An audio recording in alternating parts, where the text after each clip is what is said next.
paz do Senhor a todos, seja bem-vindo para estarmos estudando a Palavra de Deus. Por mais uma vez o Senhor nos concedeu graça de estarmos juntos e que é uma imensa satisfação para dar continuidade ao estudo da Palavra do Senhor. Que essa palavra viva e eficaz, de grande poder em seus feitos, que possa estar abençoando a sua vida, as nossas vidas, que possa estar abençoando a sua casa e que possa ela ser semeada em nossos corações, para que possamos estar de pé diante do Senhor nosso Deus. Então, estaremos estudando aqui a lição de número 7. Essa lição ela traz um dos fatores mais importantes da humanidade, mas é ao mesmo tempo que uma situação triste.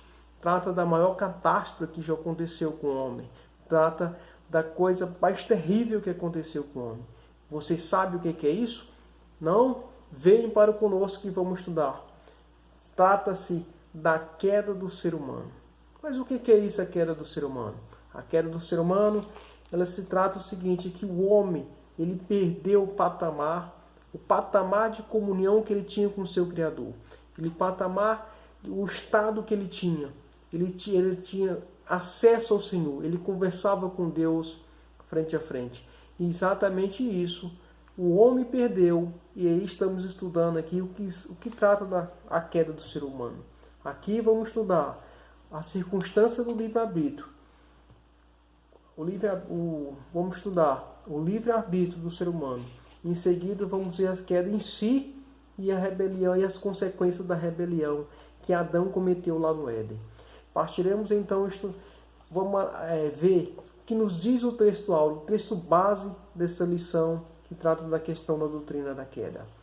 Pelo que em Romanos 5,12 nos diz o seguinte: pelo que, como por um homem entrou o pecado no mundo, e pelo pecado a morte, assim também a morte passou a todos os homens, por isso que todos pecaram.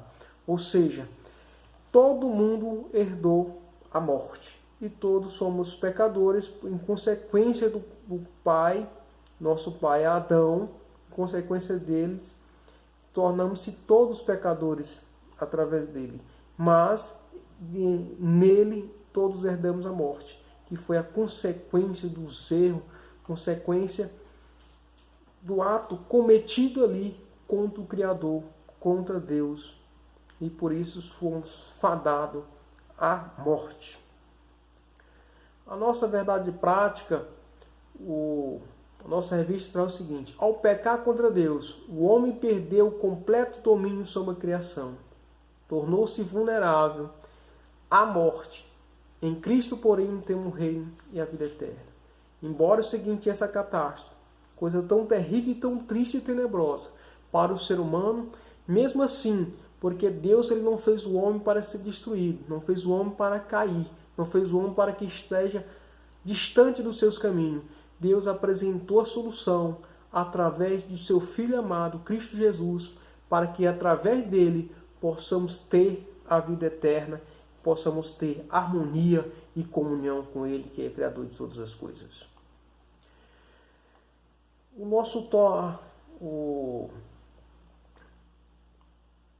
E diante disso, o que podemos aqui acrescentar? Que nós estamos tratando da questão da queda humana. Trata o seguinte, que aqui não se trata de apenas uma situação folclórica, mas que trata de que devemos tratar isso exatamente de uma maneira real, com uma literalidade real, ou seja, é uma verdade prática. Isso não trata de mitologia, não trata de fábulas, não trata de lenda.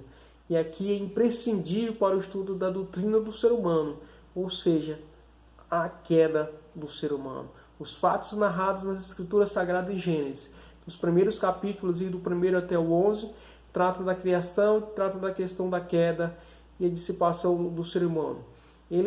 Aquilo não são fatos reais, são fatos categóricos, são uma realidade em si só.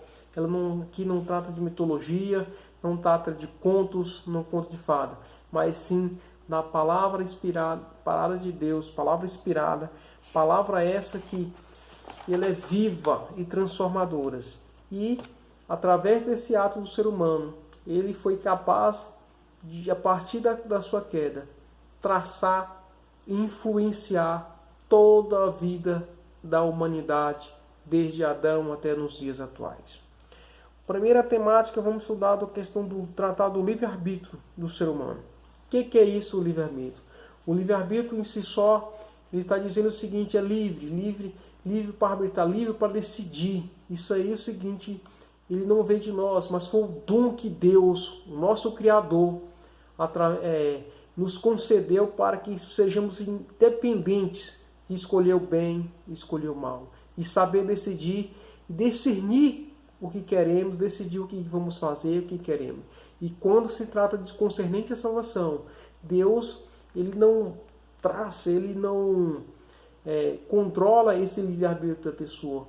Deus, é o seguinte, ele quer que as pessoas o sirvam, não forçadamente, mas que ele sirva de maneira voluntária, de maneira livre, que ele sirva ele porque ele é Deus, porque ele é bom, não porque é obrigado, não é porque é barganhado, não por causa de troca, não por nenhuma causa dessa, mas porque ele é bom, ele é grandioso, ele é majestoso.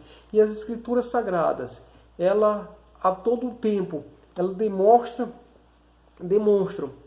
que Deus ele deixou dessa maneira, claro, que todo mundo teve livre-arbítrio, inclusive Adão lá no Jardim do Éden. Deus esclareceu o seguinte para ele, o que deveria fazer e o que não deveria fazer.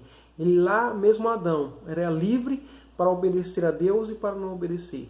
Deus jamais interfere no livre-arbítrio das pessoas de decidir. É como diz em Apocalipse, que ele está à porta e bate. Se alguém ouvir a sua voz, ele adentra a casa. Se não ouvir, ele não tem como fazer isso, porque ele não vai interferir no desejo, no processo de salvação da humanidade. Vejamos se as Escrituras estão recheadas de situações da questão do livre-arbítrio.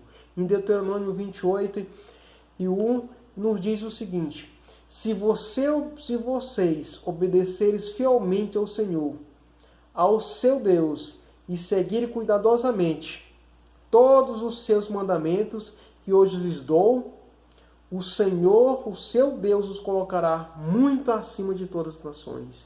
Aqui está mostrando a condição.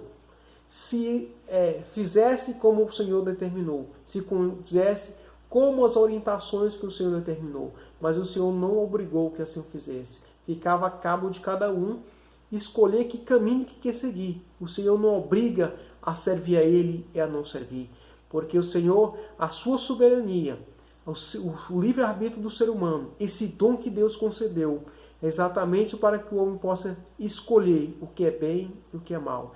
E através dessa capacidade de ser livre, é por isso que ele deve escolher, ou escolher a Deus que é bem, ou escolher o inimigo que é mal. Deus não impede isso, mas eu aconselho que escolha Deus, o Criador de todas as coisas, porque Ele é bom e devemos dos atributos que Deus nos concedeu, desse dom que Deus nos concedeu, que escolhemos Ele, que possamos escolher a Ele voluntariamente, porque com certeza seremos recompensados na eternidade. O subtópico 2 trata da soberania de Deus, soberania divina. O que é isso? Deus ele é absoluto em suas circunstâncias.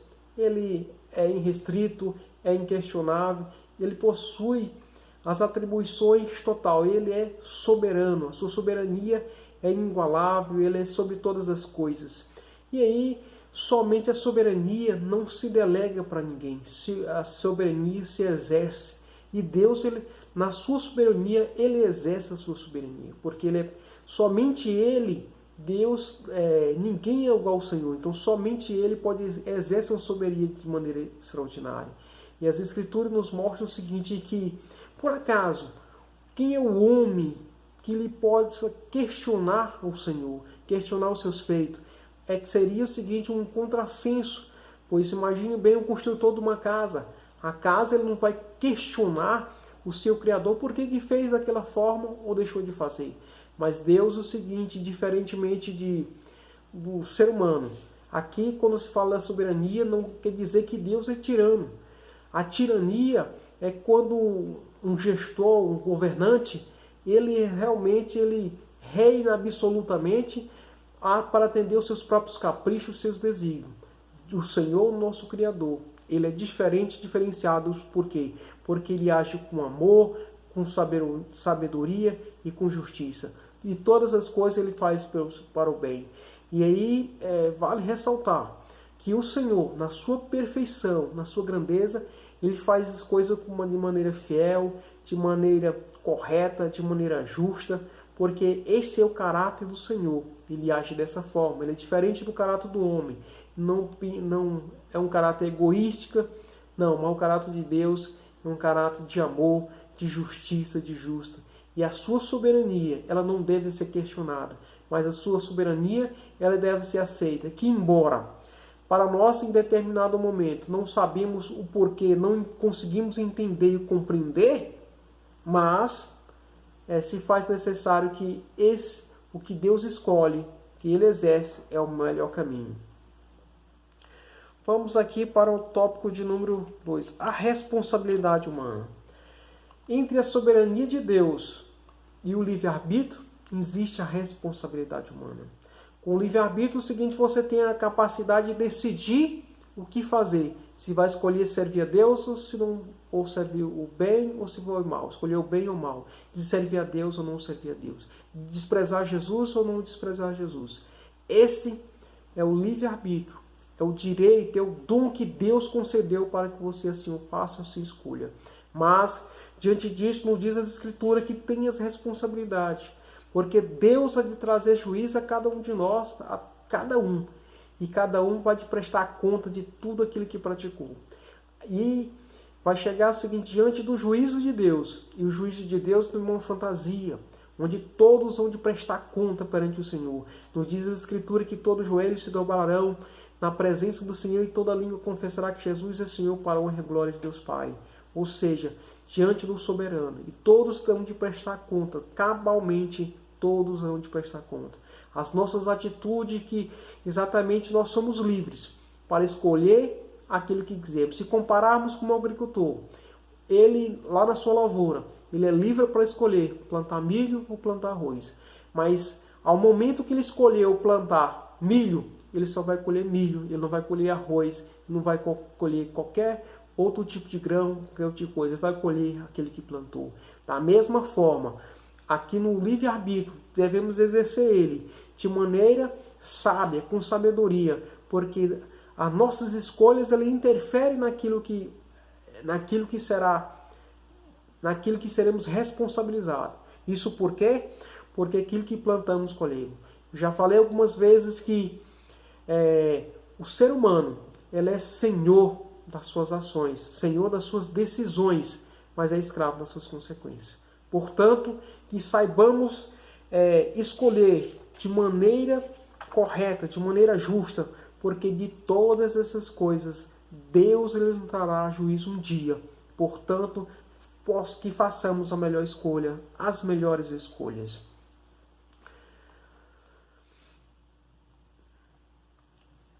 Vamos passar aqui para a questão do tópico 2. A queda, um evento histórico e literal. Por que um evento histórico e literal? A apostasia é o seguinte, lá em Adão, o inimigo de nossas almas, ele enganou, seduziu o ser humano, e o ser humano utilizando o seu livre-arbítrio, ele caiu nesse lado do inimigo, ele decidiu desobedecer a ordenância daquilo que Deus determinou. E isso é um fato histórico, não é um fato, não é uma lenda, não é a fábula, não é uma mitologia. É um fato que tem que ser encarado como uma realidade real, uma realidade verdadeira, porque ele se trata da palavra do Senhor. O subtópico 1 diz o seguinte, a possibilidade de queda. A princípio, o seguinte, Deus não fez o homem para que o homem caísse, como já falamos. Não, ele fez o homem para ele ser eterno, para estar diante da sua presença, para louvá-lo, para engrandecê-lo, para bendizer o Senhor e para estar diante da presença e exercer o seu domínio sobre todas as coisas ali que Deus determinou. E ali está servindo a Deus com alegria e ter uma harmonia, uma aliança com o Senhor de maneira extraordinária. Deus criou Adão e ele colocou ali, diante do que Deus ordenou. E a ordenança de Deus era uma ordenança clara, de todas as coisas que ele deveria fazer. ele não deveria fazer única e exclusivamente comer da árvore do conhecimento do bem e do mal, que estava plantada lá no meio do jardim. E a ordem era clara, porque Deus diz o seguinte, Deus apresentou as consequências daquilo lá. Porque Deus diz o seguinte, que no dia que você, comer dela, certamente morrerás. Você encontra lá em Gênesis capítulo 2, verso 16, 17. Ou seja, Deus ele fez o homem para que ele permanecesse eterno. Mas ele, através do seu livre-arbítrio, disse, olha, você é livre para escolher, mas não faça isso. Se você fizer, você certamente morrerá. O tópico 2, a realidade da tentação. O que é a realidade da tentação? Ao ser tentada pela serpente, Eva deixou-se enganar pela velha e bem arquitetada mentira do inimigo de nossas almas, Satanás. A possibilidade de o homem ele seduzir para que o homem fosse ser um Deus ou ser igual a Deus. Mas como já falamos o seguinte, ninguém, jamais, ele pode ser igual a Deus, porque somente Deus é igual a ele. Nada é comparável a ele, somente ele é comparado a ele, porque ele é criador, ele não é criatura, ele é ser supremo, e é perfeito e santo. Somente ele tem esses atributos que jamais todas as outras coisas, todos os outros seres, não têm esses atributos, somente ele. E somente Deus é supremo sobre todas as coisas. E Deus, seguinte, ele não tenta ninguém. Ele não tenta ninguém, porque o seu caráter é um caráter reto, um caráter verdadeiro, um caráter honesto, um caráter justo. No instante que nos instantes seguintes, Adão e Eva, quando eles pecaram contra Deus, primeiro, eles se esconderam, eles fugiram, eles passaram a responsabilizar, eles tiraram a responsabilidade de si e passaram a responsabilizar os outros, assim como acontece nos nossos dias atuais. E diz as Escrituras em Romanos 5:2, que diz o seguinte, tendo em vista a representatividade de Adão, foi ele responsabilizado pela entrada do pecado no mundo. Então, como Adão, como ele é representante, ele foi o primeiro, colocou ali, tendo em vista a representatividade dele, primeiro Adão, através dele, ele foi responsável por entrar o pecado do mundo. Pecado esse que contaminou toda a humanidade. A historicidade da queda. A narrativa da queda do ser humano, tem que ser acolhida de maneira literal, ela deve ser literal. O livro de Gênesis não é uma coleção de mitologia, de mitos, de ficções, de parábolas. É um relato confiável e verdadeiro. Um relato que ele demonstra os passo a passos e traz as mazelas e consequências que o homem fez. Isso se mostra ali porque aqui está a doutrina, duas coisas reveladas no livro de Gênesis. A criação e também a queda da humanidade. E esta de maneira triste e terrível, porque através dela se desencadeou todos os atos, todas as atrocidades, abominações, isso para com o Senhor e também para com o seu semelhante. Vamos aqui para o próximo tópico, que é o tópico 3, as consequências. Que consequência é essa a partir da queda do ser humano? Isso trouxe grandes consequências. As consequências do pecado, primeiramente, foi a consequência mais terrível que poderia acontecer exatamente após ser tentado. Foi o inimigo. Ele apresentou, dizendo que tornaria o ser humano, enganando, tornaria o ser humano um ser divino, um ser onisciente, um ser igual a Deus. Mas o que ele trouxe realmente herdou uma consciência pecaminosa e obras realmente que não condizem com a realidade, obras essas, obras mortas. E aí vejamos que essas obras, depois que pecou, já começou irmão matando irmão, reino contra reino, nação contra nações. Então toda essa consequência, toda essa violência, ela gerou, a partir da queda, a partir do momento em que o homem caiu, gerou a infelicidade, as doenças psicológicas e de toda a natureza, todos os males, ele sobreveio sobre a vida humana. E não só sobre a vida humana, mas também até a mesma natureza, o planeta Terra em si, todos os seres aqui viventes, eles foram afetados. E por isso ressalta aqui as Escrituras, que o Jesus pregou, que é importante que todo ser humano nasça de novo, se arrependa dos seus maus caminhos e nasça de novo, porque sem o novo nascimento da água e do Espírito do Senhor, não tem jeito de conseguir a salvação. A perda da comunhão de Deus. E aqui está a tragédia principal. A perda da comunhão com Deus. O ser humano ali ele tinha comunhão íntima. Ele estava presente com o Senhor e todo dia ele falava com o Senhor frente a frente. Mas a partir do momento do pecado, ele passou a se esconder de Deus. Quando Deus apareceu e chamou-lhe Adão, Adão. O Adão estava escondido, ele se escondeu porque ele teve vergonha. Isso por quê? Porque os seus atos contaminou, desobedeceu aquilo que Deus determinou. E em consequência disso,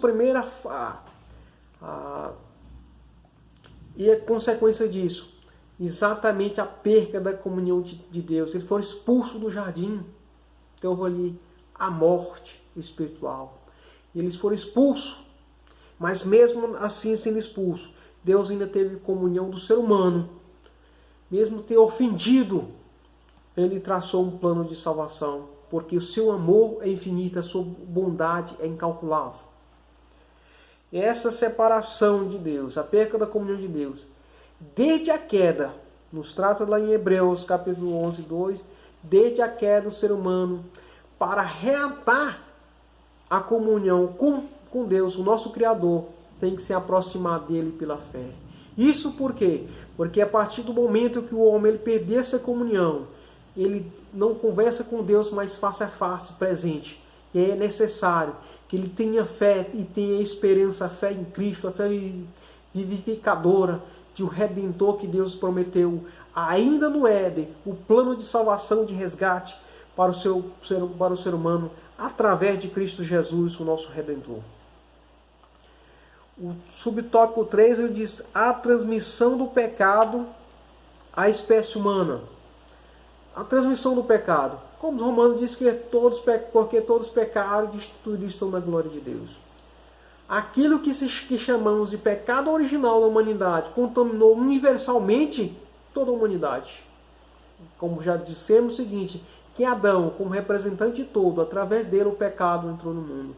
E é esse pecado original, todos nascemos pecadores, porque não se transmite o pecado de um para o outro, mas o que herdou-se é a morte. A morte foi herdada de todo mundo.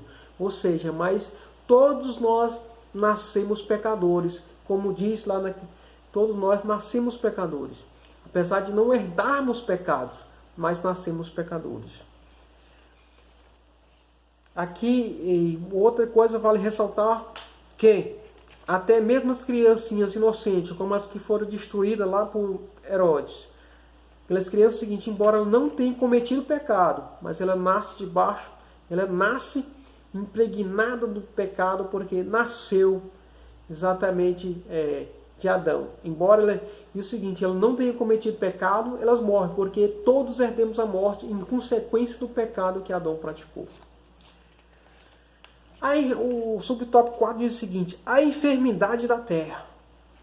Aqui nos mostra o seguinte, que Deus dizendo lá para Adão, disse, olha, por tua causa a terra foi amaldiçoada, disse, brotarás espinho, botará abrolhos. Ou seja, isso podemos ver no nosso cotidiano, nos nossos dias. A terra está enferma. Por causa do pecado de Adão, até a própria terra adoeceu. Desde o planeta seguinte, desde aqueles primórdios, ele tem sofrido com fome, seca, inundações, terremoto, maremoto, furacões, série de pestilências, série de situações que o planeta ele tem gemido. Isso porque, em consequência do pecado que Adão praticou, praticou isso e teve consequências terríveis. E isso é importante para nós, que as nossas decisões têm que ser pensadas, têm que ser analisadas. Sabe por quê? Porque as nossas ações têm consequência terrível. Por último, o último tópico. O último tópico trata da situação da morte física. As Escrituras nos tratam, à luz da Bíblia, 3 tipos de morte. A morte espiritual, que foi exatamente a perca de comunhão com Deus. A morte física e a morte eterna. Isso o que acontece? A partir do momento que Adão ele desobedeceu a Deus, ele perdeu a comunhão com Deus, e aquilo lá foi a morte espiritual.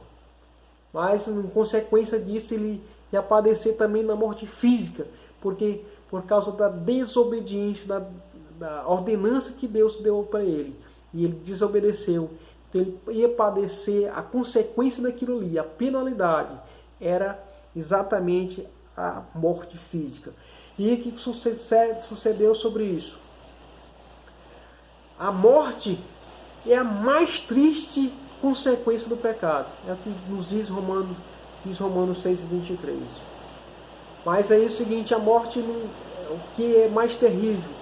O mais terrível se chama a morte eterna.